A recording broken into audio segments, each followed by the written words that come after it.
네, 반갑습니다. 통일교육위원 중앙협의회 사무총장 김창수입니다. 오늘 여러분과 함께할 시간에는 좀 보이는 바와 같이 평화 공존과 공동 번영의 세상입니다. 대한민국 사람이라면 물론 현 정부의 비전이기도 하지만 남북 관계가 이런 모습이 되었으면 좋겠다라고 생각하실 겁니다. 최근에 몇 가지 중요한 사례들을 점검해 보면서 과연 우리가 평화 공존과 공동 번영의 세상으로 갈 수 있는지 의문을 던지고 이 강의가 끝날 때쯤에는 그래도 현명한 답변을 스스로 내는데 다소 도움이 되었으면 합니다. 최근에 가장 큰 사태가 있었죠. 6월 16일 날 남북 개성공단 공동관리사무소가 폭파됐습니다. 폭파되고 나서 우리 NSC 사무처장은 그런 말을 했죠. 앞으로 이런 남북관계 어떤 긴장을 초래하는 일이 계속 벌어지게 되면 우리는 막강한 대응을 하겠다라고 엄중 경고를 했습니다. 그리고 우리가 우리 것만 생각할 게 아니라 이제 주변에 한번 반응을 생각해 볼 필요가 있어요. 특히 이제 중국의 반응이 참 중요합니다. 중국은 어떤 반응을 했냐면 남과 북은 한민족이고 그리고 중국은 이웃 국가로서 한반도의 평화와 안정을 일관되게 바란다라고 했습니다. 그리고 일본은 일반적이죠. 일본은 한국과 미국과 계속 긴밀한 협조 관계를 취하겠다 했어요. 근데 우리는 여기에서 일본의 요미우리 신문의 평을 좀 생각해 볼 필요가 있습니다. 요미우리 신문은 뭐라고 그랬냐면 지금 한반도 긴장 속에서 경제 해제를 하지 않은 미국을 압박하려는 목적이 있다 이런 말을 했거든요. 글이 있고 나서 이제 6월 17일 날 총참모부에서는 개성공단 지역, 금강산 지역에 군대를 파견하고 그리고 이제 앞으로 그쪽을 이제 군사지역한다는 그런 발표를 합니다. 남북한 관계가 아주 경색 국면으로 가는 과정에서 6월 23일 날 김정은이가 이제 발표를 하죠. 보류하는 발표를 합니다. 이 행동 계획을 보류하겠다. 그리고 좀 시간이 지나서 지난 7월 초에 비건 부장관이 이제 방문을 하죠. 방문하고 나서 이제 미국에 갔는데 그때 이제 국무부에서 이 관련한 보도 자료가 참 유의할 필요가 있습니다. 거기에 보면은 한미 관계는 계속 유지한다. 친밀한 관계를 유지한다. 근데 남북 협력에 대해 지지를 한다라는 말을 해요. 남북 협력에 대해 지지를 한다. 그리고 북한과의 대화에 지속적으로 관여하겠다 이런 얘기를 했습니다. 자, 이런 상태에서 앞으로 어떤 전개가 예상됩니까? 그리고 우리는 어떻게 해야 될까요? 과거에 대표적인 우리가 어려움 속에서 원만히 해결했던 그런 사건을 한번 넘겨 보겠습니다. 과거에 우리가 2000년도 초반에 그러니까 1990년대 어려운 상황에서 2000년도 3월에 김대중 대통령께서 이제 베를린 선언을 발표하죠. 그때 베를린 선언의 주요 내용이 뭐였냐면 일단 북한의 무력을 도발을 불용한다. 그렇지만 북한을 흡수통일하지 않겠다. 그리고 세 번째로 이제 남북 협력 화해하자 이 얘기를 합니다. 그 연장선상에서 이제 2007년 14선언 남북관계 발전과 평화 번영을 위한 선언이죠. 그때 이제 6.15 공동선언의 그 연장선상에서 이행 합의를 위한 그런 구체적인 합의를 위한 그런 내용이 되겠습니다. 그렇게 당분간 이제 참 남북관계가 잘 진행되다가 정권이 바뀝니다. 정권이 바뀌면서 다시 남북 간 교착관계가 되고 그리고 2017년도에 문재인 정권이 들어오면서 이제는 이제 정권이 옛날 우리 정상회담 선언했었던 그 정권하고 비슷하기 때문에 남북 관계는 이제 금방 해결될 것처럼 같았어요. 그래서 개성공단에 제가 있었을 때도 이제 개성공단 문제도 되겠구나. 그리고 금강산도 해결되겠구나. 전부 기대가 많았었어요. 그랬는데 어땠죠? 5월 14일, 21일, 29일 계속 북한은 미사일을 쏴댔습니다. 예전과 다름이 없이 이제 남북관계 교착 상태로 계속 가고 있었고 그런데 우리 남북 관계의 전기를 마련하는 한 중요한 사건이 있습니다. 그게 뭐냐면 6.15 공동선언 기념사에서 문재인 대통령이 이제 말을 합니다. 거기 가장 중요한 말이 뭐냐면 남북 간 합의한 내용은 우리가 반드시 지켜져야 된다. 한 중요한 자산이다 이런 말을 해요. 그래서 6.15 공동선언과 2007년도 14선언을 이어서 그것을 그대로 우리는 지켜야 된다라는 말을 합니다. 그리고 이제 가장 그 다음에 이어져서 뭐가 있었습니까? 7월 4일 베를린 선언을 하죠. 그때 이제 김대중 그 베를린 선언을 했었던 것처럼 구상 발표를 할 때 북한에 대한 그 흡수 통일을 하지 않는다는 내용이 들어갑니다. 거기에는 이제 사노 정책이라고 그래가지고 북한을 적대시하지 않겠다. 공격하지 않겠다. 그리고 북한이 붕괴되기를 원치 않는다. 나가서는 북한을 흡수 통일을 하지 않겠다. 이게 나옵니다. 북한은 사실 어쨌든 그 북한이 상당히 불안한 상태에 있는 거 맞아요. 국제적으로는. 왜 그러냐면 70년도 말에 중국하고 미국하고의 그 관계가 좀 좋아졌고 그리고 90년대 초에는 어땠습니까? 우리가 한중 외교를 했지 않습니까? 그러니까 북한은 사실 미국과의 관계도 없고요. 일본하고 북일 정상회담 친척되다가 별로 잘 되지 않았어요. 그 어려움 속에서 북한은 그래도 안보에 대한 불안이 계속 있는 거예요. 흡수통일되지 않을까 그런 불안이 있는 겁니다.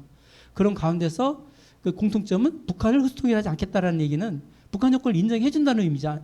그렇게 들릴 수 있죠. 그렇게 되면서 이제 풀리기 시작합니다. 풀리기 시작하면서 그때 4대 제안을 했죠. 4대 제안을 한 것 중에서 가장 큰 게 이제 이산가족 상봉을 인도적인 차원에서 하고 그리고 우리 대북 서로 간에 남북 간에 우리 적대 정책을 하지 말자. 그리고 중요한 게 있죠. 중요한 게 뭐죠? 평창 평화올림픽입니다. 거기서 이제 미국도 같이 만나는 그런 거 제안을 같이 하면서 남북 대화를 제안을 하는데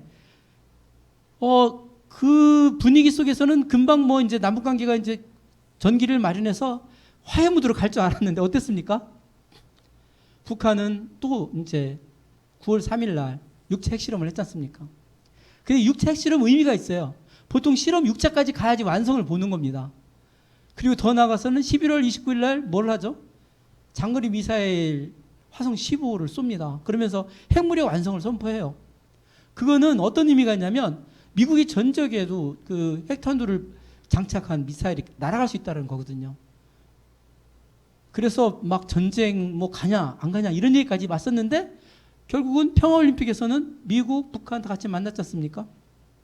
그리고 더 나아가서는 어때요? 4대 제안은 물론 됐지만 더 나아가서는 정상회담뿐만 아니라 북미 정상회담까지 이어가는 그런 성과를 가졌습니다.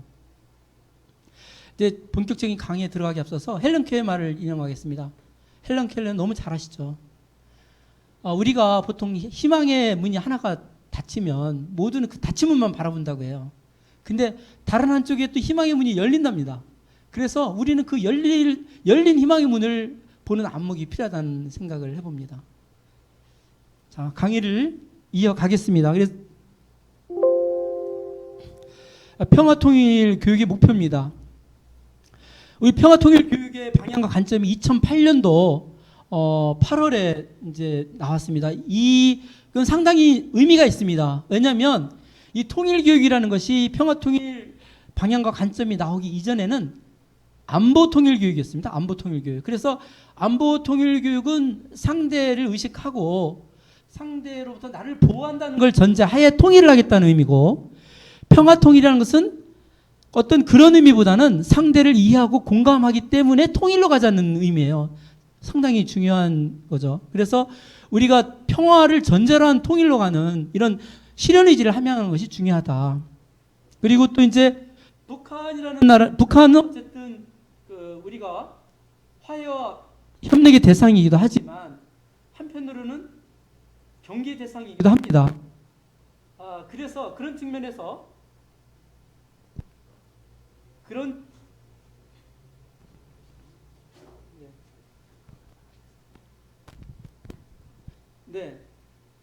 그런 측면에서 건전한 안보의식 제고가 필요하고, 그리고 또 북한에 대한 균형된 북한 간 확립이 필요합니다. 더 나아가서는 이런 그 관이 균형된 감각이 필요하지만 평화의식 함양은 무엇보다도 중요합니다. 왜 그러냐면 평화라는 말에 대해서 우리가 다시 한번 더 깊게 생각할 필요가 있습니다.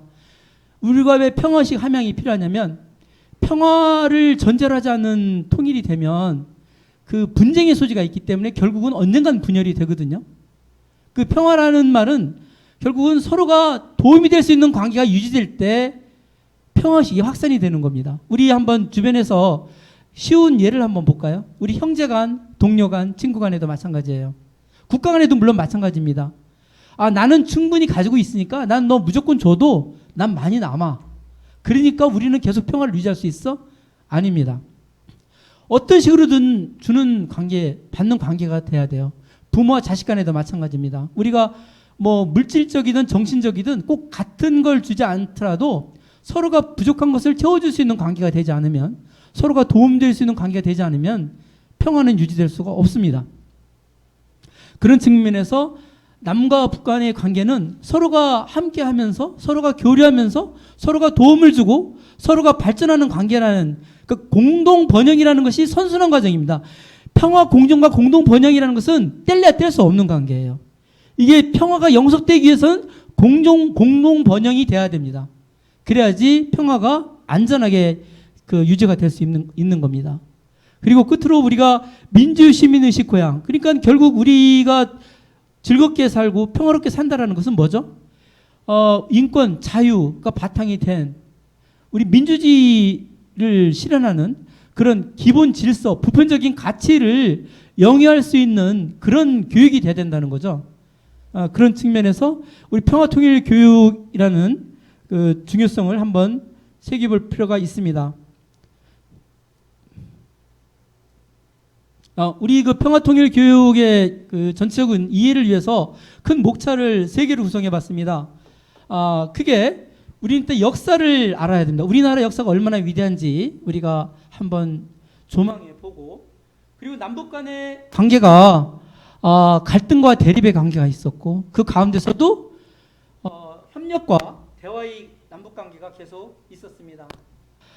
자, 이 전체적인 그 관계 속에서 우리가 과연 어떤 선택을 해야 될지 스스로 강의 끝날 때쯤에는 현명한 판단을 하시기를 기대해 봅니다. 위대한 대한민국의 역사, 영원히 피고 또 피어서 지지 않는 꽃, 대한민국 국화 무궁화입니다. 무궁화는 원래 우리 단군 조선 때부터 천지화라는 이름으로 자생되어 있었어요. 그리고 중국의 산해경이라는 지리서에 보면 한반도는 무궁화가 많이 피는 군자의 나라라고 소개를 되어 있고, 그리고 신라 해공왕 시대나 고려 예종 때도 국서에 보면은 근화양이라는 표현을 썼습니다. 더 나아가서는 우리 최근에 구한말 시대 국화운동을 할 때 한반도 주변에 무궁화를 쭉 둘러싼 걸 보신 기억이 있나요? 아마 보신 기억이 있을 거예요. 그러니까 우리나라 근역이라고 그러는 게 무궁화의 지역이라는 거예요, 우리나라가. 그래서 자연스럽게 무궁화가 우리나라의 상징이 되면서 우리나라 국화가 된 거죠. 백범 김구 선생님에 대한 글을 잠깐 같이 보겠습니다. 나는 우리나라가 세계에서 가장 강한 나라가 아닌 세계에서 가장 아름다운 나라가 되기를 원한다. 진정한 세계의 평화가 우리나라에서 우리나라로 말미암아 세계에 실현되기를 원한다. 홍익인간이라는 국조 단군의 이상이 이것이라고 믿는다. 이 홍익인간이라는 말에 대해서 우리는 많이 들어왔죠. 근데 왜 이것이 우리나라를 아름답게 만들고 세상을 아름답게 할까요? 한번 짚어볼까요? 더 깊이 들어가기 앞서서 홍익인간에 대해서 한번 더 말씀드리면, 홍익인간에서 그 인간이라는 말은 인생 세간을 말하는 겁니다. 그래서 인간과 함께 더불어 사는 모든 걸 말하는 거예요. 생태학적인 어떤 그런 의미가 담겨 있어요. 그래서 자연과 인간이 둘이 아니고 하나다라는 그런 게 포함이 돼 있고, 그리고 그런 측면에서 보면 무슨 일본의 천황사상이라든지 중국의 중화사상이라든지 유태인의 선민사상 같은 경우는 자기네 나라만 잘 되기를 원하고 자기가 최고라는 의미잖아요. 홍익인간 사상에 그게 없어요.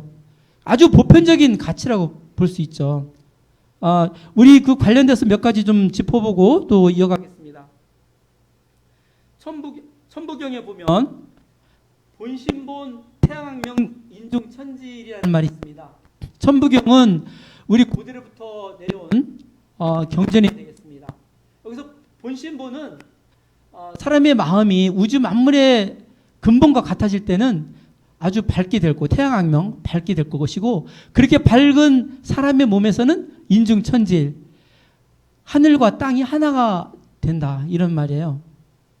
그러니까 천진사상이라는 것은 하늘과 땅과 사람을 하나로 본 거죠. 그리고 대한민국 헌법 전문을 한번 볼까요? 유한 역사와 전통이 빛나는 우리 대한국민은 쭉 나가다 보면 항구적인 세계평화와 인류 공영에 이바지한다고 돼 있어요. 그리고 교육기본법에도 보면 홍익인간의 이념 아래 뒤에 보면은 인류 공영의 이상을 실현하는 데 이바지하고 통일교육법 지원법에도 보면 통일교육지원법에도 평화통일교육, 평화통일 기반 조성에 기여하게 되어 있습니다. 그러니까는 그냥 통일이 아니라 평화통일 기반 조성입니다.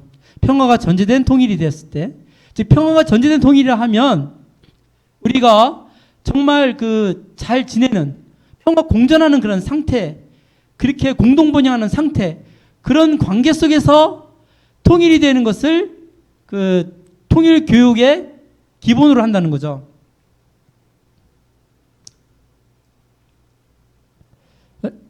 신부님이 극찬한 홍익인간 정신입니다.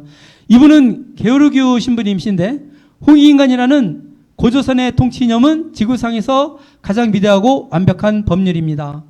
홍익인간 정신은 미래 21세기 태평양 시대를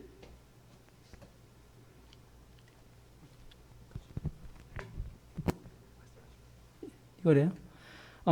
태평양 시대를 주도할 세계 지도자상입니다. 이런 말씀을 하셨어요. 홍익인간이라는 그 고조선의 통치이념이라고 그랬지 않습니까? 그래서 이분들도 홍익인간이라는 것이 대한민국 사람들만 한민족만 위한 게 아니라 사람이 사는 모든 세상 그리고 더 나아가서는 인류의 평화를 위한 기본 사상이라고 인식을 하신 거예요. 대단하지 않습니까? 아이고, 네. 고조선에 대해서 잠시 한번 짚어보겠습니다.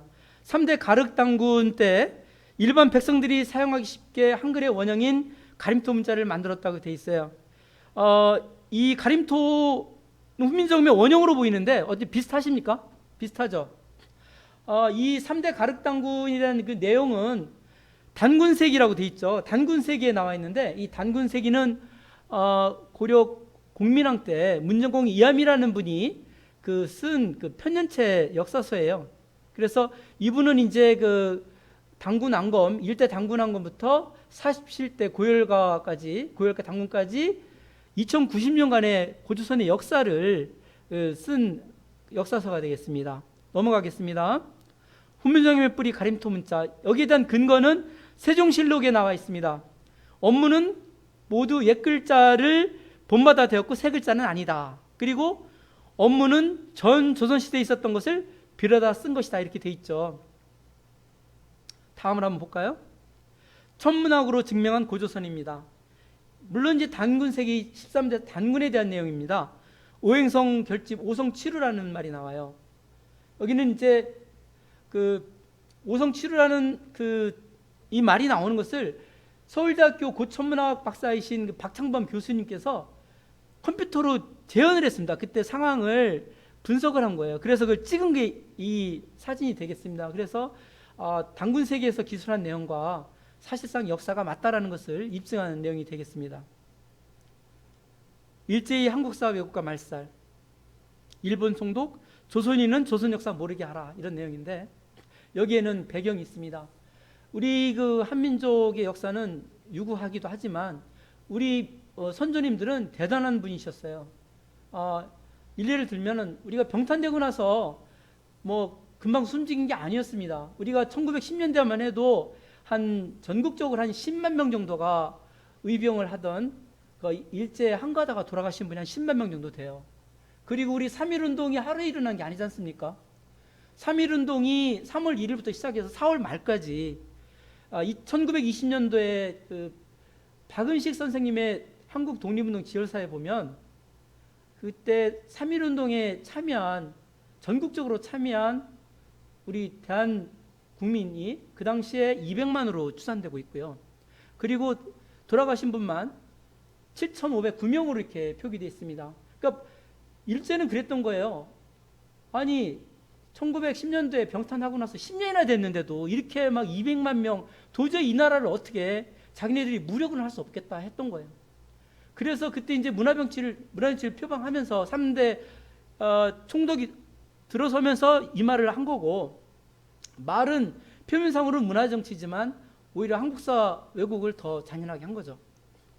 그 역사는 민족의 정신을 담은 그릇이라고 볼 수 있어요. 그래서 그 역사를 깨면, 정신을 깨려면 역사를 왜곡해야 된다라고 하는 생각이 강했던 거죠. 그런 측면에서 일본은 문화정치를 표방하면서 한국사 왜곡을 했던 거고요. 그 당시에 이제 조선사 편수에서 이제 한국사 왜곡을 많이 했는데, 그 당시에 그 조선사 편수에서 역할을 했었던 분 중에서 이제 문교부 장관까지 하셨어요. 그 이병도 씨가 이제 문교부 장관까지 하셨는데, 그분도 이제 당군을 조작을 합니다. 당군 조작을 하면서 신화로 조작을 하는데 그 이유가 있어요. 그 이유는 일본의 역사가 한 2600년도 되는데 당군의 2090년을 빼버리면 그 우리나라 역사 2200년으로 줄어들어요.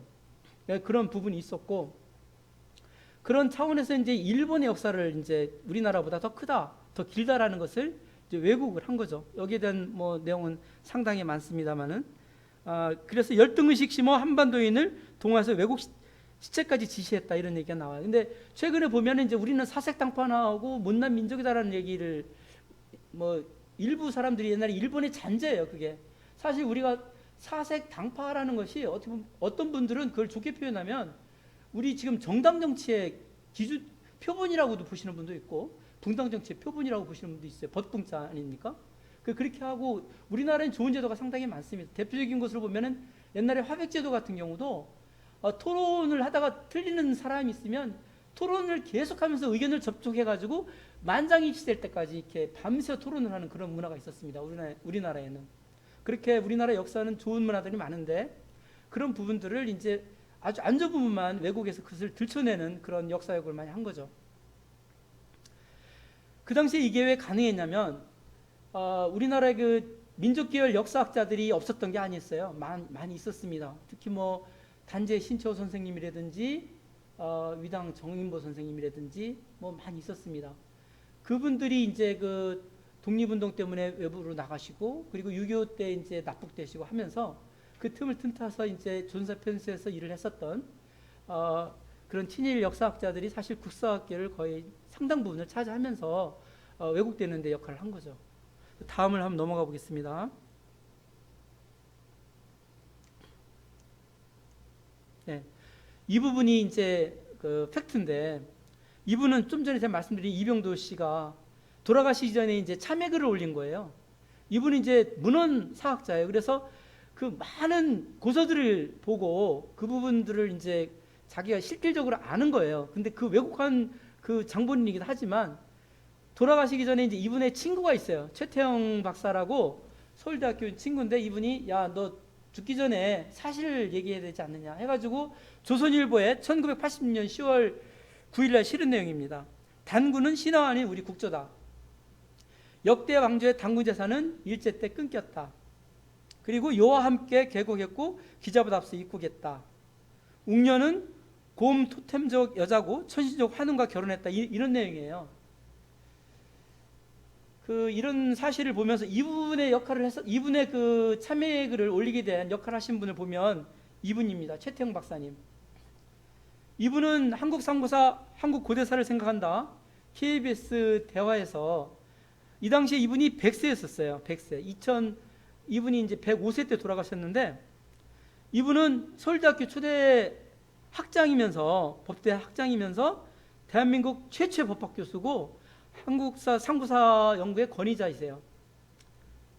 이분이 원래 이제 어렸을 때 서당에서 동몽선습을 배웠다고 그럽니다. 동몽선습을 배웠는데 동몽선습에서 배울 때는 보면 단군 할아버지가 계셨는데 그분은 아사달의 도읍을 정하시고 그리고 요임금 시대와 비슷한 때 그 개국을 하셨다. 이거 배웠어요. 배웠는데 일제가 탄압정치가 끝나고 이제 해방이 됐는데 국사교과서를 보니까 단군이 신하로 돼 있는 거예요. 그래서 이거 잘못됐다.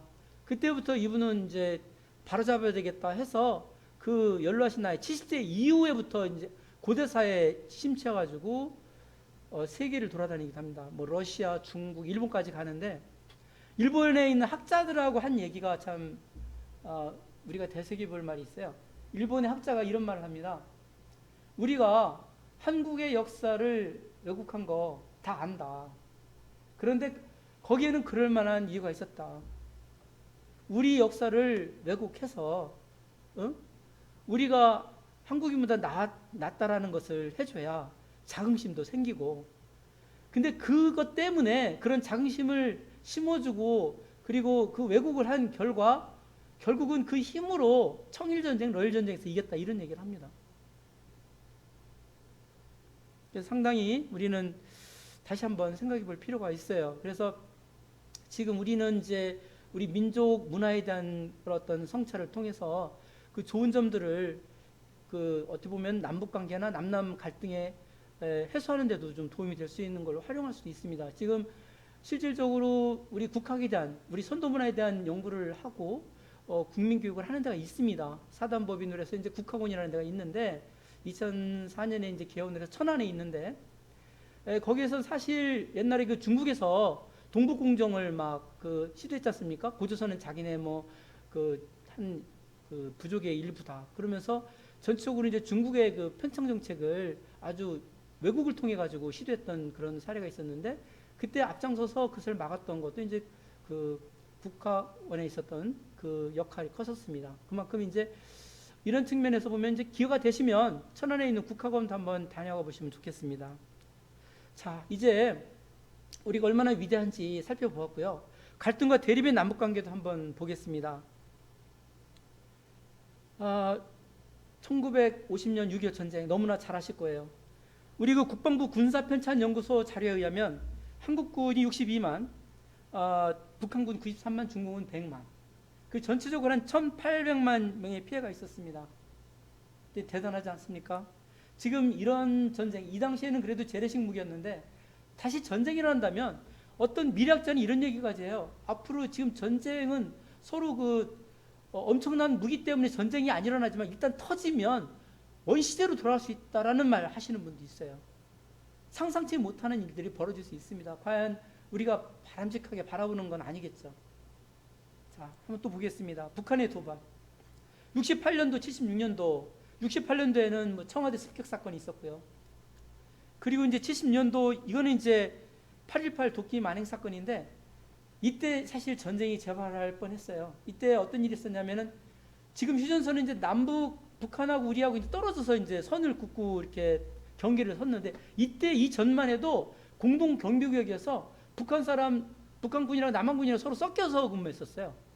그때 이제 미루나무가 이제 가지치기를 하는 과정에서 미군 장교 2명을 북한 군에 의해서 이제 죽는 그런 안타까운 사건이 벌어집니다.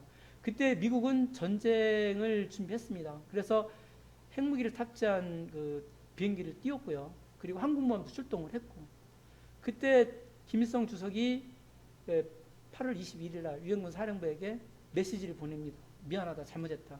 그래서 가까스로 수습됐었습니다. 하나 더 볼까요? 지금 1983년도 이 사건인데, 이 아웅산 묘소, 그 당시 전두환 시절에 좀 우리 세계 각국의 그 북한 친북한 지역이에요. 이게 미얀마는. 그래서 거기 이제 외교의 지평을 넓히기 위해서 우리 수행원과 함께 이제 친선 방문을 합니다. 그때 이제 아웅산 묘소는 우리나라로 말하면 이제 이순신 장군에 해당되는 그런 훌륭하신 분인데, 이 묘소를 갔는데 이제 북한 어떤 그 침투제에 의해서 여기를 이제 폭발을 하면서 그때 수행원 아주 훌륭하신 분들 17분이 이제 사망을 하는 그런 사건이 있었습니다. 그때 그 일로 인해 가지고 미얀마 국교를 단절하게 되죠. 그리고 87년도에는 이제 그 중동에서 출발한 대한항공 여객기가 공중에서 폭파해가지고 한 100여 명 사망한 그런 사건이 있었습니다.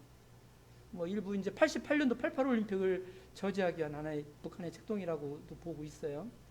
그리고 잠시 이제 뜸하다가 96년, 98년, 99년에는 해전에서 있었던 그런 일부 사건이 되겠습니다. 2000년 들었었는데 2002년 제2차 연평해전이 있었는데 이때도 이제 북한이 1999년도에 연평돼서 이제 손해본 것을 만회하기 위해서 다시 또 2차 침투를 했는데 오히려 북한군이 더 한 30여 명 더 사상을 입고 우리가 한 6명 정도 사망한 그런 사건이 되겠어요. 2009년도에는 소소한 사건이었고 2010년 사건은 상당히 우리가 뼈아픈 사건이죠. 이때 천안함 사건을 해서 이제 46명의 우리 해군이 어떤 그 북한군의 그 당시에 보면은 이제 이게 함대에 의해서 이제 피폭된 사건으로 보는데 이 뼈아픈 사건이란 것은 이 전까지만 해도 남북 교류가 어느 정도 있었어요. 있었는데 가령 이런 겁니다. 그 전에는 제주도에 잠깐 북한 배가 들릴 수도 있었어요.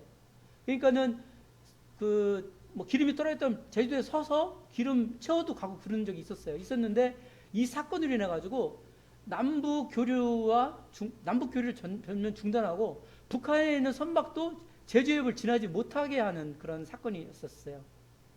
그래가지고 제가 2006년도에 정천의 흑연광산을 그 당시에 이제 남과 북이 서로 이제 그 노무현 정권 때는 유무상통 정책이라는 게 있었습니다. 유무상통 정책이 뭐냐면 서로가 없는 것을 채워주자. 북한은 지하자원이 많고 인력이 많은데 우리는 자본과 기술이 있으니까 이것을 서로 협력하면서 서로가 보충해주는 그런 정책을 하자 해가지고 그 중에서 성과냈던 것이 이제 정천의 흑연광산이었었어요. 그래서 그 흑연광산에서 광물을 채취해가지고 흑연을 이제 그 광산이 준공이 됐습니다. 2006년도에 준공이 돼가지고 2007년부터 이제 550톤 이렇게 반입이 된 거예요. 그때부터 계속 반입이 됐는데 이것으로 인해 가지고 우리는 북한에서 반입하는 것조차도 허용하지 않았어요. MB 정권 때 너네들이 투자한 거니까 가져가라 했는데도 안 받았어요.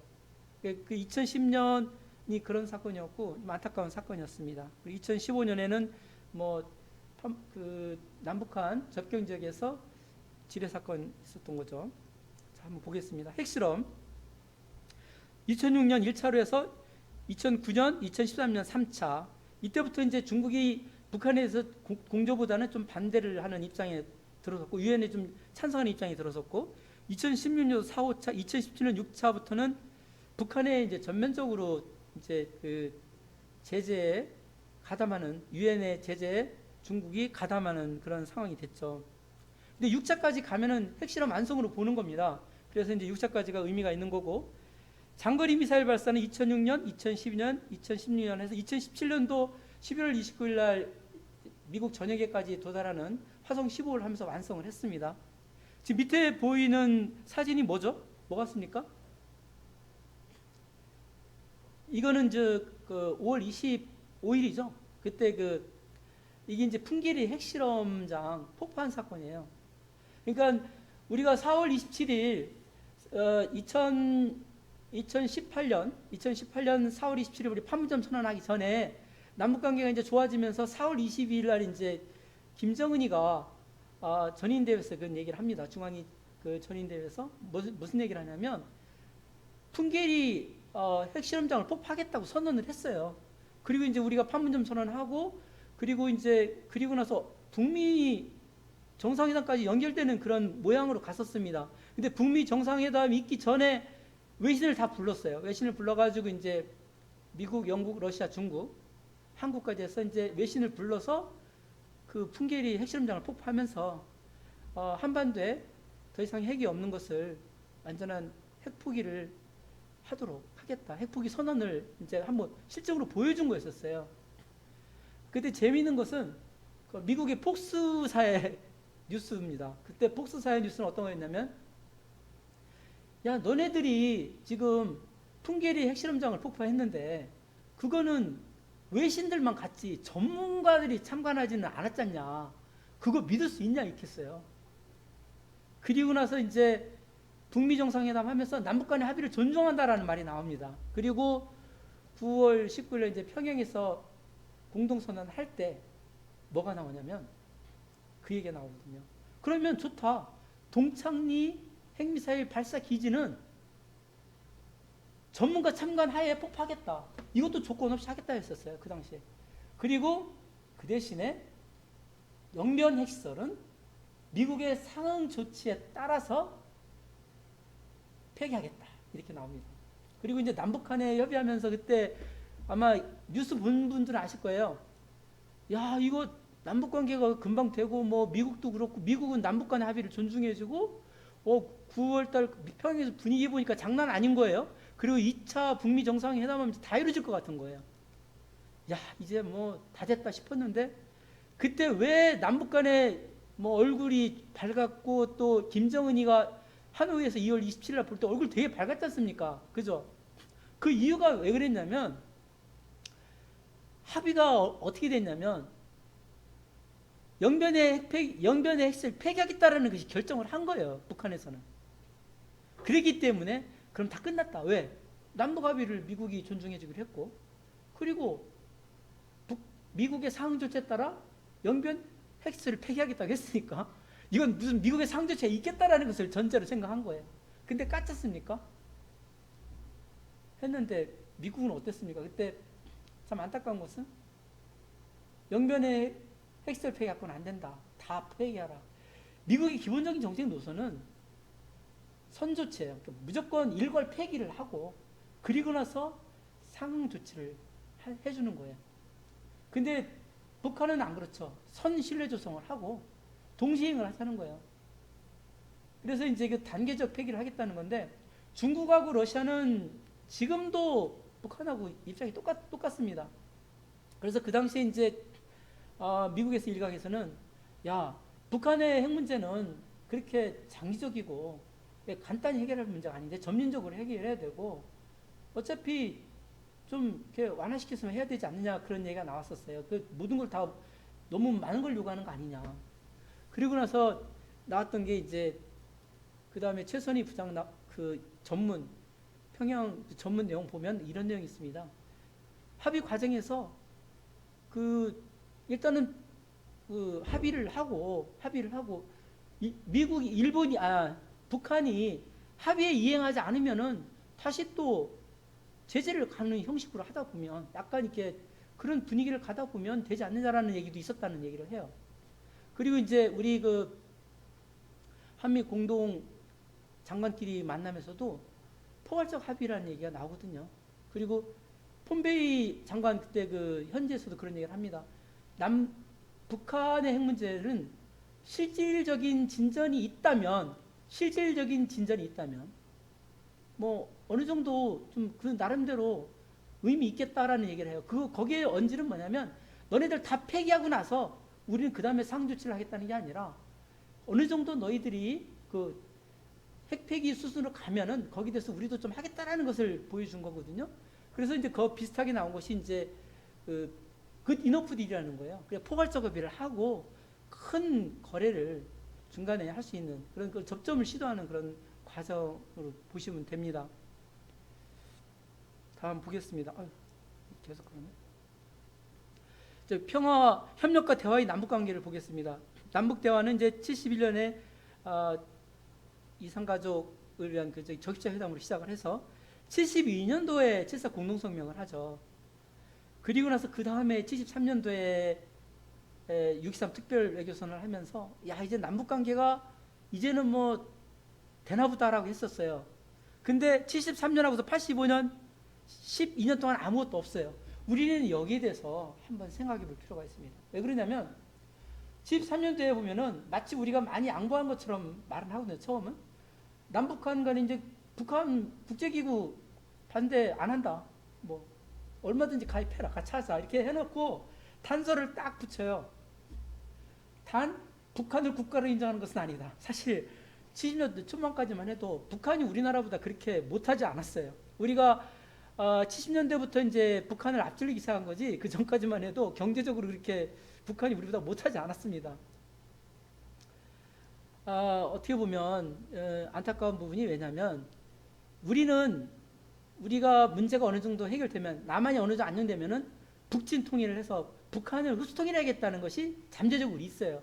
그 기원은 우리가 47년도 11월 14일 그때 그 유엔에서 이런 게 발표되거든요.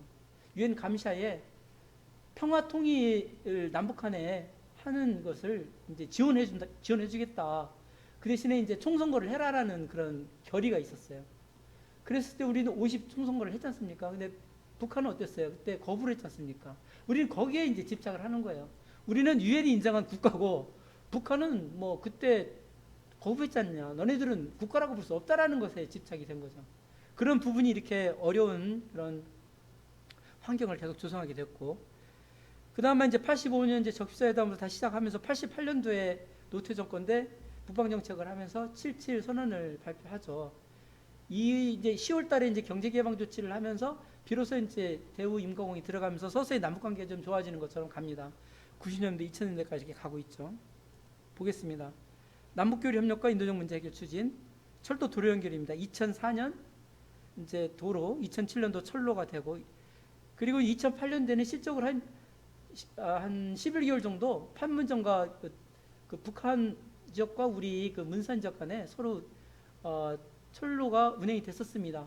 그 화물열차 운행을 했었어요.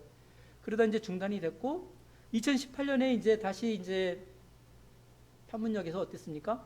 남북 간에 다시 이제 그 철로 서로 이제 연결 공사에 대한 착공식도 하고 하는 그런 행사를 했지만, 그 이후에 2018년도 12월이에요. 그리고 그 이후에 19년도 20년까지 아무 진척이 없었죠.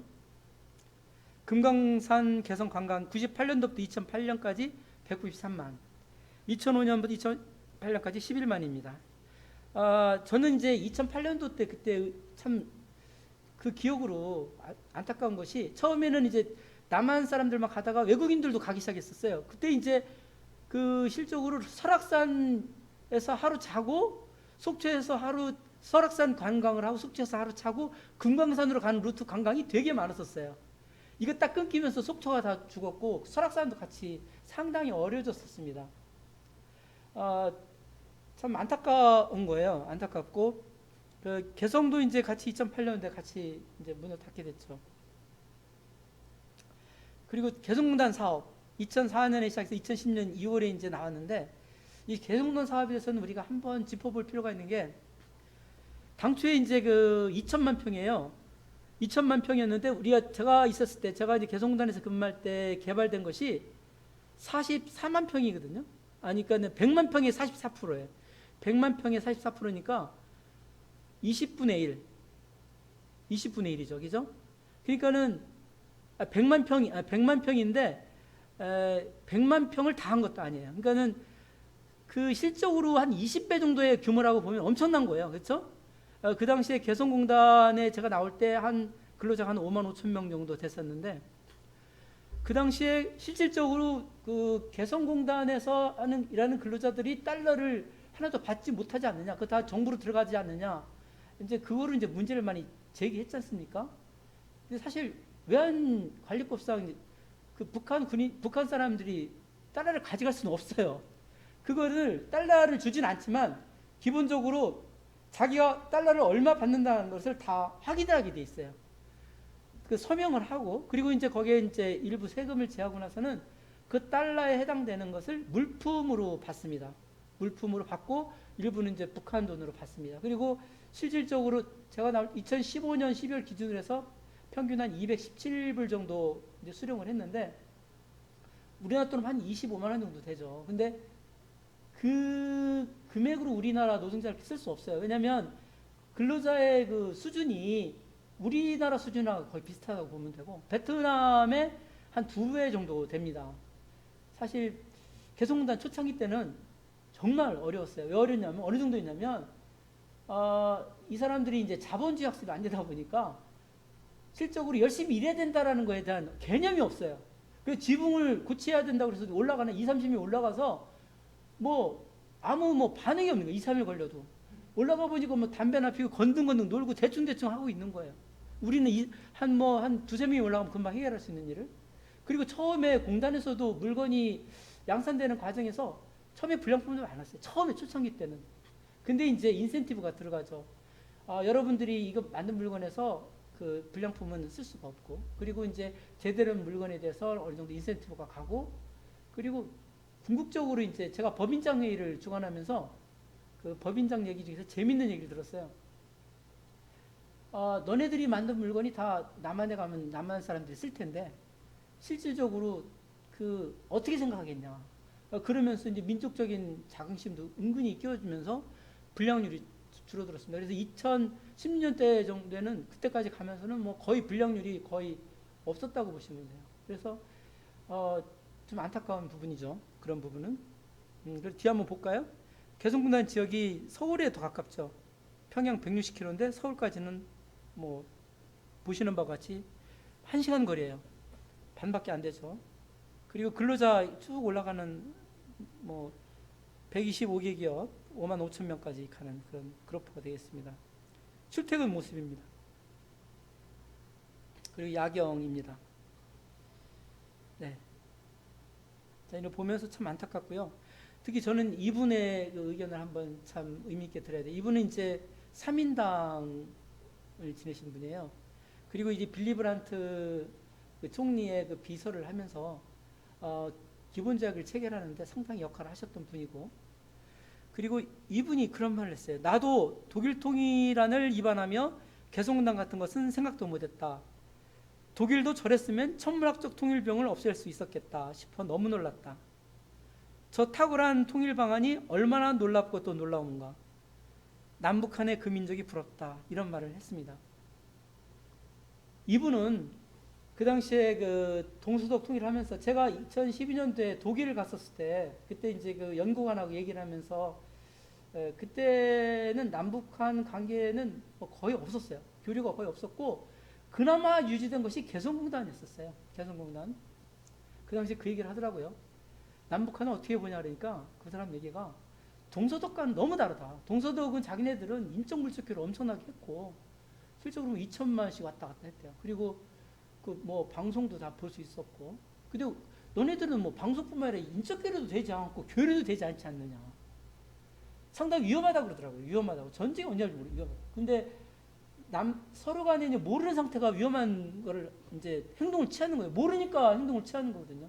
근데 개성공단이라는 것은 어떻게 보면 마중물 비슷한 거예요. 개성공단을 통해서 어떤 식으로든 남한의 소식을 접하게 되고 그 소식들이 은연중에 또 북한에 가면서 오판을 줄일 수 있는 여지가 생겼다는 거죠. 이 사람이 그 얘기를 하더라고요. 당신들은 개성공단이 유지되는 것이 엄청난 거다는 거예요. 그거 아니었으면 언제 전쟁이 났을지 몰랐다는 거죠.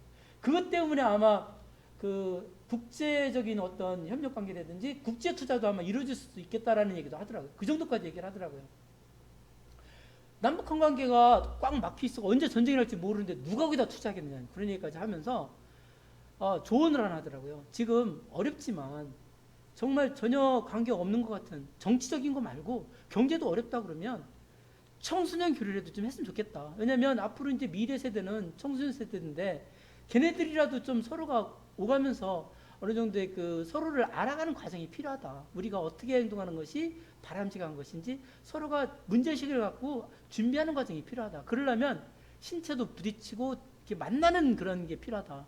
그 얘기를 하더라고요. 그래서 저는 참 공감이 갔었어요. 그때 이제 동서독 그 상당히 혼란이 왔었어요. 동서독 관계 정책은 좀 달라요. 우리 여기는 통일이라는 말 안 씁니다. 통일 정책이라는 말 한 번도 쓰질 않아요. 분단 관리 정책이라는 말을 썼고 분단 관리를 하는 과정에서 오히려 이제 서독이 동서독 통합을 원한 게 아니라 동독에서 원했던 거예요. 그 뭐 그렇지 않습니까? 그래서 실적으로 서독을 많이 알게 되니까 차라리 동독에서 이렇게 힘들게 살 바에는 같이 통일해서 서독 사람들처럼 잘 살고 싶다라는 생각이 있었던 거죠. 그런 거였고, 그리고 우리가 남북한 관계도 마찬가지입니다. 우리가 왜 평화 통일이 돼야 되냐면 통일 좀 늦으면 어떻습니까? 이분은 통일 빠른 거 바람직하지 않다는 거예요. 빠를수록 우리는 비용을 많이 지불해야 되고 그 과정을 압축시키는 것만큼 거기에 대한 엄청난 우리 그 갈등을 우리는 감당해야 돼요. 그걸 줄이기 위해서 우리는 서서히 남북 간에 도움이 되는 관계를 끊임없이 추진해야 됩니다. 교류와 협력 관계가 없습니다.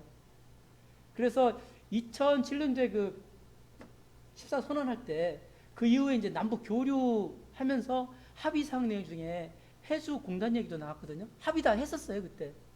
그래서 개성공단에 2천만 평 끝나면 해수공단도 하고 하다 보면 제가 기술교육센터 원장을 하면서 여기서 이제 그 기술교육도 시키면서 이제 자꾸 퍼져나가다 보면 문 닫은 많은 북한의 공장들이 서서히 문을 열게 되고 그리고 거기에 우리 자본이 들어가면서 북한 근로자들의 기술력도 향상되고 그리고 거기 지하자원 개발하는 그런 과정을 통해서 우리에게 도움이 되는 많은 기회가 제공될 것이고 그리고 도로나 뭐 철로 많이 들으셔서 알겠지만 우리는 무역국가 아닙니까? 그래서 상당 부분의 그 물리비용을 줄일 수 있는 그런 여지도 있고 그게 현실이에요. 우리에게 도움이 된다는 거죠. 북한과 교류하고 북한도 우리하고 교류하면서 도움이 되고 왜? 자본이 없지 않습니까? 그 다 막혔지 않습니까? 거기는 북한은 중국하고 소련밖에 없어요. 내려올 수가 없고 우리는 어쨌든 무역국가로서 전 세계를 감당할 수 있는 그런 정도의 위상이 됐고 그런 측면에서 북한은 우리하고 교류를 원하는 거예요, 사실. 그거를 우리는 알아야 되고 그래서 남북한의 평화라는 것은 결국은 북한에게 우리가 퍼주기가 아니라 우리가 도움이 되기 위해서 북한에 도움을 주고 또 북한은 우리에게 도움을 주면서 자기네게 도움을 받고 이런 관계를 계속 유지하고 교류를 확대해야 되는 그런 관계가 지속돼야 한다는 것이죠. 그 남북교류 협력을 한번 보겠습니다. 체육 분야 90년, 91년 이때 이제 한반도기가 나오면서 남북 간에 이제 그 같이 그 한 팀으로 많이 나갔었죠. 2000년도, 2003년, 2018년도는 너무 잘 아시죠. 2019년도까지 해서 우리 평창 평화올림픽으로 이어져 가지고 심지어 2020년도 도쿄올림픽에서도 이제 선수단 공동 입장 얘기가 나옵니다. 그래서 남북 간에는 그래도 체육 교류를 통해서 그나마 또 상당 부분 역할을 했습니다. 사회문화 교류는 보면 2002년도 처음 이제 KBS 교향악단이 평양 공연을 하면서 시작됐는데 2004년, 2005년, 2007년, 2015년 큰 사건들이 있습니다. 그 중에서 이제 그 두 가지 한번 말씀드리면 왼편에 나와 있는 결의말 큰사전 공동편찬위원회 회의 내용이 나오죠. 이게 2005년도부터 이제 남북한 간의 이제 어휘를 서로 이제 그 통일해야 되는 부분이 있잖아요. 해가지고 25차례에 걸쳐서 회의를 하면서 상당 부분 그 공동 어휘를 많이 이제 합의를 하고 그랬습니다. 이건 2005년부터 시작해서 지금도 결의말 사전 공동 편찬위원회를 위한 그 재단 현재 있고요. 그리고 2015년까지 남북 교류가 계속 있었습니다. 그리고 2007년에는 이제 개성 만월대 공동 발굴 사업을 2015년까지 계속하면서 우리가 지원해주면서 남한에서도 이렇게 행사를 했습니다. 공동 행사를 했습니다. 앞으로 이제 문화재 같은 부분은 북한도 상당히 많고 아직 이제 자본이나 기술이 부족한데 우리가 투자를 함으로 해서 상당 부분은 우리 자산으로 그리고 우리의 보고로 활용할 수 있는 여지가 많이 있습니다. 남북 교류협력은 산림환경 분야가 처음에 이제 1999년부터 이제 시작이 돼서 최근 2018년까지는 환경보호 대개 이제 방제 사업, 뭐 솔립 폭발이 뭐 이런 거라든지 북한에 예를 들어서 이제 그 산림을 해치는 해충이 생기게 되면 결국은 강원도 쪽 바람이 불면서 우리 쪽으로 넘어옵니다. 그래서 북한의 어떤 산림을 해치는 그런 해충들을 우리가 방제 작업을 같이 해야지 그게 우리에게 도움이 되는 거고 그리고 북한의 산들이 너무 황폐돼서 어떤 홍수나 물난리가 났었을 때 그런 부분들도 결국 남한에 또 피해도 갑니다. 그래서 지금 묘목이나 양매장 사업도 우리가 도와주는 것이 북한도 좋지만 우리에게도 결국 장래로 보면 좋은 겁니다. 그런 측면으로 접근해야 될 것 같습니다. 이산가족 상봉 2018년까지 대면 상봉이 2604명 있었습니다. 인도적 대북 지원 쌀 1995년부터 이제 시작을 했죠. 그리고 이제 비료는 2007년까지 했고 비료도 1999년부터 2007년까지 했습니다. 우리가 여기에서 이제 영유아 2006년으로 되어 있는데 이게 참 의미가 있어요. 이게 왜 중요하냐면 저는 영유아 지원이라는 것이 2006년부터 시작되는 것도 다행스럽게 생각하는 게 우리 영유아라고 하면 걔네들이 앞으로 이제 20년이 되고 10년이 20년이 되면은 결국은 남북 통일이 됐던 어쨌든 화해협력이 상당 부분이 돼 있었을 텐데 야 이게 남한에서 도움을 받아서 결국은 내가 힘들 때 먹고 살아서 이만큼 컸다라는 의식을 갖게 되거든요. 우리가 직접적으로 지원해 준 게 아니고 주로 이제 그 국제 기구를 통해서 지원해 줬어요. 2006년부터 이제 지원을 해주기 시작해서 처음에 한 100억 정도부터 시작해서 계속 끊임없이 했습니다. 이 중에도 안타까운 사건은 2010년도 오이사초 지휘회는 4년간 이걸 끊었어요.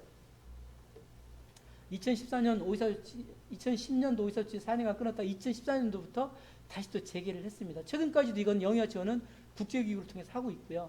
그런 측면에서는 참 다행인 것 같습니다. 정부 지원, 대북 지원 현황. 이게 전체적으로 김영삼 정부부터 문재인 정부까지 해서 현재까지 3조 3,228억으로 돼 있어요. 그죠? 근데 우리나라 1년 예산이 얼마죠? 뭐 1년 예산까지 안 가겠습니다. 우리 국방부 예산 한번 봅시다. 지금 35조가 넘어요. 1년 국방부 예산에 10분의 1도 안 되는 것이에요. 우리가 그동안에 다 지원해줬다는 거 다 뭐 생색낸다? 그거 아니라는 거죠. 서독은 동독에 지원해준 거는 금액으로 계산하면요. 제가 확인해 보니까 우리 전체 지원해준 것을 거의 1년에 한 번에 뭐 1년 꼴밖에 안 돼요. 그 정도로 물론 돈이 소득이 많긴 하지만 그렇지만 생색내지 않았고 거기에 대해서는 여당이든 야당이든 얘기를 하지 않았어요. 동독에 지원해 주는 것에 대해서는. 네, 그런 측면에서 우리가 그 동서독에 본받을 점이 있는 것 같습니다. 정권이 바뀌어도 합의사항에 대해서 존중해주고 끊임없이 서로에게 그 어떤 도움을 주는 관계는 유지를 했다는 거죠. 3대 경제벨트입니다. 이쪽에 그 동해권 자원벨트, 그 서해권에 이제 뭡니까? 이쪽에는 이제 특히 교통하고 연결되어 있는 물류 이쪽 벨트가 되겠고요. 중간에 있는 판문점 지역은 관광 평화벨트입니다. 우리 한번 봅시다. 우리 세계에서 1953년부터 지금 몇 년도입니까? 지금 2020년이니까 몇 년 됐어요, 벌써? 70년 됐죠? 70년 됐어요. 70년 동안 이제 전적으로는 2km, 4km 구간인데 물론 이제 중간중간에 4km 안 되는 지역도 있어요. 근데 이 지역을 방치해놨다. 방치가 아니라 보존했다는 게 정확한 말일 거예요. 없는 게 없다는 거예요. 희귀 식물, 동물 많다는 거예요. 세계에 이런 데가 없다는 거예요. 여기가 잘 보존되고 나중에 이게 관광자가 되면 어마무시한 우리 자산이 된다는 거죠. 우리나라는 대단한 나라인 거예요. 그런 측면에서. 희망이 있습니다. 희망이 있고 끝으로 세계적인 석학과 우리 역사학자하고 미래학자 얘기를 말씀드리면서 마무리하겠습니다. 세계적인 석학적인 역사학자. 왜 우리 역사를 알아야 되냐면 과거에 했던 것이 현재고 현재 했던 것이 미래 아닙니까? 그것을 연구했던 분이 역사학자고 아놀드 토인비가 말했습니다. 앞으로 세계 중심은 동북아시아가 될 것이고 동북아시아 중에서도 홍익 정신 사상이 세계를 지배하는 정신 사상이 돼야 된다고 했어요.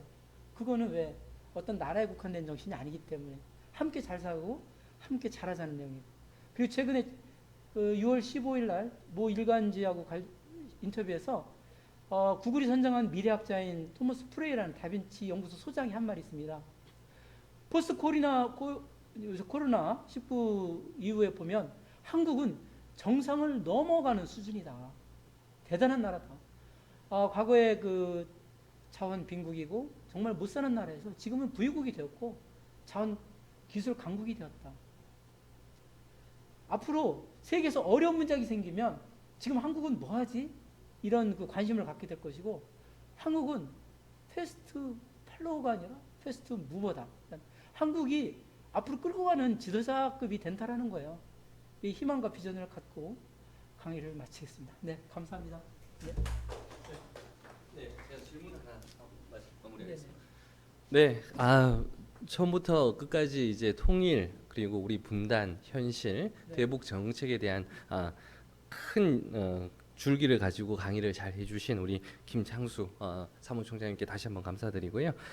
민족의 동질성 그리고 홍익인간이라는 그 큰 거대 이념 하에서 우리 한반도 앞으로 나아가야 될 우리 또 민족들 그 방향을 잘 설명해 주신 멋진 강의였던 것 같습니다. 동독 서독 관련해서 이제 동방 정책에 대해서 이제 말씀을 주셨었는데요. 우리 지금 현재 그 통일교육위원 중앙협의회 사무총장을 맡고 계시면서 일관성이 있고 지속성이 있는 통일 정책이 필요하다라고 요구로 저는 받아들였습니다. 그 부분에 대해서 많이 궁금해하실 것 같은데요. 통일국민협약이라든지 등등이 만들어지고 있는데 혹시 기존에 그 통일부 근무하셨던 또 기술교류협력장으로서 또 경험했던 다양한 그 의견들 경험을 빗대어서 혹시 그런 통일국민협약 등 내용이라든지 또는 또 다른 제언들 할 수 있는 협약들이 있으시면 말씀해 주시면 대단히 감사하겠습니다. 네. 네, 감사합니다. 이게 협약이라는 것은 그 나름대로 상당히 의미가 있어요. 그 서로가 의견을 합의를 보자라는 거 아니겠습니까? 우리가 평화의식이라는 것도 보면 다름을 인정하는 거고 관용을 베푼다는 건데, 다름을 인정하는 것 자체는 상대방을 존중한다는 것이 있어요. 그래서 국민협약은 어떤 식으로든 남북 간의 그 관계를 발전시키고 우리가 공동 번영을 할 수 있는 하나의 그 과정으로서 어떤 형식으로든 가도 상관이 없습니다. 다만 지금보다 좀 나은 관계가 된다 그러면 거기에 대해서 일치만 본다면 형식에 구애받지 않고 그건 어떤 형식으로든지 우리가 계속 고민해보고 같이 협의해야 될 것 같습니다. 제가 교육센터 원장을 있었을 때 결정적으로 또 같이 여러분들 같이 맞다라는 생각을 할 수 있던 건 뭐냐면, 개성공단이라는 지역을 통해서 북한 사람이 와서 일을 하고 우리가 거기에 투자를 하는 것이 서로에게 이익된다라는 것을 서로가 공감한다는 거예요. 내가 너를 위해서 일하는 게 아니고 네가 나를 위해서 일하는 게 아니고 내가 이기면 너가 손해가 아니고 서로에게 이익된다라는 거죠. 어떤 식으로든지 그런 관계를 유지할 수 있는 그런 다양한 방법이 필요할 것 같습니다. 그래서 그런 측면에서는 우리 그 평화통일교육도 꼭 이념적으로 대립 이런 문제를 떠나서, 그리고 꼭 이거 바람직하다 이런 걸 떠나서 어떤 우리가 감성을 자극하고 실질적으로 우리가 서로에게 행동의 변화를 가져올 수 있는, 평화의식을 함양할 수 있는, 다름을 인정하고 서로가 함께 살고 서로가 도움을 줄 수 있는 그런 문화를 조성하는 모든 행사는 다 평화통일교육이라고 봅니다. 네, 감사합니다. 네, 감사합니다. 네.